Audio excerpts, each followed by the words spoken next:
Hello bachon, the question is from Coulomb's law and question says that suppose we have a large number of identical particles very small in size, any of them at 10 centimeters separation repel with the force of 3 into 10 to the power minus 10 Newton.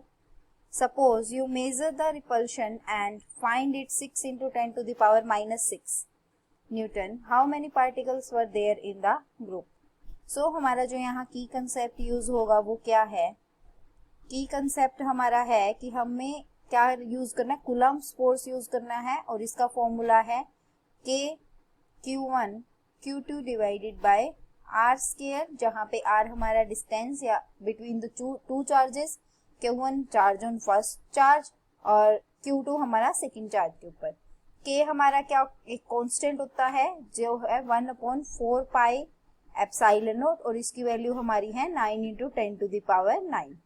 अब हमारे पास पहले क्या है, एक charge हमारे पास दो identical particles हैं Q, एक यहाँ पे है हमारा Q। तो ये हमारे क्या है, दो आइडेंटिकल पार्टिकल्स जिनके ऊपर चार्ज Q है और इनके बीच की सेपरेशन हमारी है 10 सेंटीमीटर। तो इनके बीच का फोर्स क्या आएगा, के Q स्क्वायर डिवाइडेड बाय, और 10 सेंटीमीटर सेपरेशन है तो R अगर हमारी 10 सेंटीमीटर है तो ये कितनी हो जाएगी 0.01 मीटर। तो हमारा इनका सेपरेशन हो जाएगा के क्यू स्क्वायर 0.01 होल स्क्वायर। अब हमारा जो यहाँ पे फोर्स दे रखा है ये इन्होंने कितना दे रखा है, फोर्स जो हमारा है F, इसकी वैल्यू हमारे पास 3 into 10 to the power minus 10 Newton है। तो ये हमारा 3 into 10 to the power minus 10 Newton आ जाएगा। उसके बाद यहाँ से हमारी जो क्यू स्क्वायर की वैल्यू है वो कितनी आ जाएगी, 3 into 10 to the power minus 10 into 10 to the power minus 2 divided by 9 into 10 to the power 9। अब हमारी यहाँ से Q की वैल्यू आ जाएगी 1.825 into 10 to the power minus 11। अब ये हमारी आ गई चार्ज की वैल्यू कि अगर हमारे पास n चार्ज पार्टिकल्स हैं जो भी हैं उन पे चार्ज कितना आएगा 1.825 into 10 to the power minus 11।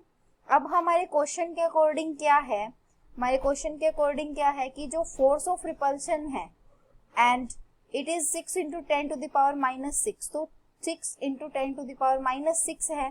तो इसमें क्या है, अब हमारे क्या है, एक चार्ज पार्टिकल है Q और एक हमारे पास जो बहुत सारे चार्ज पार्टिकल्स हैं उनको हमने एक इकट्ठा मानना, ये हमारे पास n आइडेंटिकल हैं तो इन पे चार्ज कितना हुआ n into Q। तो अब जो हमारा न्यू फोर्स है वो कितना हो जाएगा, के Q into N Q divided by R square, और यहाँ पे जो आर है वो भी कितनी है 10 सेंटीमीटर है।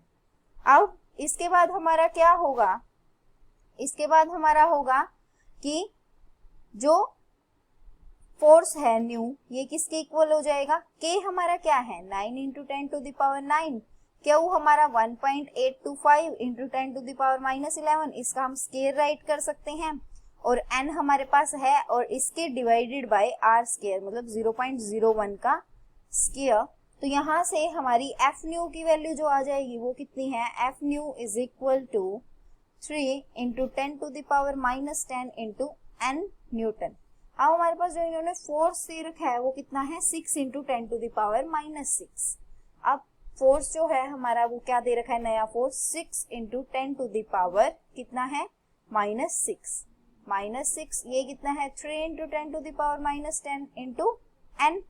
अब ये क्या हो जाएगा, 3 से ये कैंसिल हुआ 2 पे और ये कैंसिल हुआ हमारा 10 to the power 4, तो n हमारी कितनी आ गई, n is equal to 2 into 10 to the power 4। So हमारे जो नंबर ऑफ पार्टिकल्स हैं वो कितने हैं, जो हमारे नंबर ऑफ पार्टिकल्स हैं वो हमारे पास कितने हैं, n is equal to 2 into 10 to the power 4 particles, या फिर हम बोल सकते हैं कि 20,000 हमारे पास क्या है पार्टिकल्स हैं।